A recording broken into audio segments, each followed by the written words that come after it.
ابو داؤد اور نسائی شریف یہ حدیث کی کتابیں ہیں۔ اللہ کے نبی علیہ السلام کی حدیث کو نقل کیا۔ ایک روایت میں ہے کہ آمنہ کے لال سرتاج الانبیاء فخر عالم صلی اللہ علیہ وسلم نے فرمایا کہ سارے دنوں میں سے افضل ترین دن وہ جمعہ کا دن ہے، اور پھر آپ نے فرمایا اس دن میں مجھ پر درود کی کثرت کیا کرو، مجھ پر درود پڑھنے کی کثرت کیا کرو، زیادہ سے زیادہ درود پڑھا کرو۔ اور پھر فرمایا کیونکہ اس دن کا پڑھا ہوا درود مجھ پر پیش کیا جاتا ہے اور میرے بارگاہ میں، میرے دربار میں فرشتہ اعلان کرتا ہے حضور آپ کے فلاں بن فلاں امتی نے آپ کو درود کا نذرانہ پیش کیا ہے، آپ کے فلاں بن فلاں امتی نے جو فلاں کا بیٹا ہے اس نے آپ کو درود اور سلام کا تحفہ بھیجا ہے۔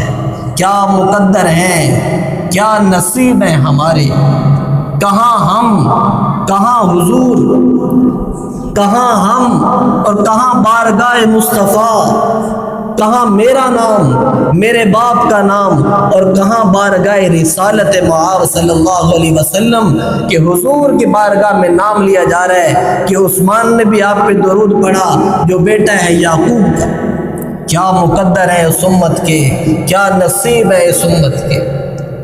اس لیے فرمایا جو کثرت سے مجھ پر درود پڑھو، یہ صحیح بخاری شریف کی حدیث ہے، جو کثرت سے میرے اوپر درود پڑھے گا جمعے کے دن، آپ علیہ الصلوۃ والسلام نے فرمایا کل قیامت کے دن اس کی شفاعت مجھ پر واجب ہو گئی ہے۔ تو یہ کتنی عزت کی بات ہے، کتنی عظمت کی بات ہے، کتنی شان اور شوکت کی بات ہے۔ کاش کہ ہم ان باتوں کو سمجھیں، کاش کہ ان باتوں کو ہم سمجھیں مرنے سے پہلے۔ اور صحیح بخاری شریف کی حدیث ہے، اللہ کے نبی علیہ الصلوۃ والسلام نے فرمایا 883 نمبر حدیث، حضور فرما رہے ہیں جس نے جمعے کے دن غسل کیا اور پھر اپنے بدن پہ خوشبو بھی لگائی، پاکی کو حاصل کیا، پھر فرمایا جلدی مسجد میں آیا، شرطیں لگائی جا رہی ہیں، فرمایا جلدی مسجد میں آیا، پھر آپ نے فرمایا اس نے امام کے خطبے کو بڑے غور سے سنا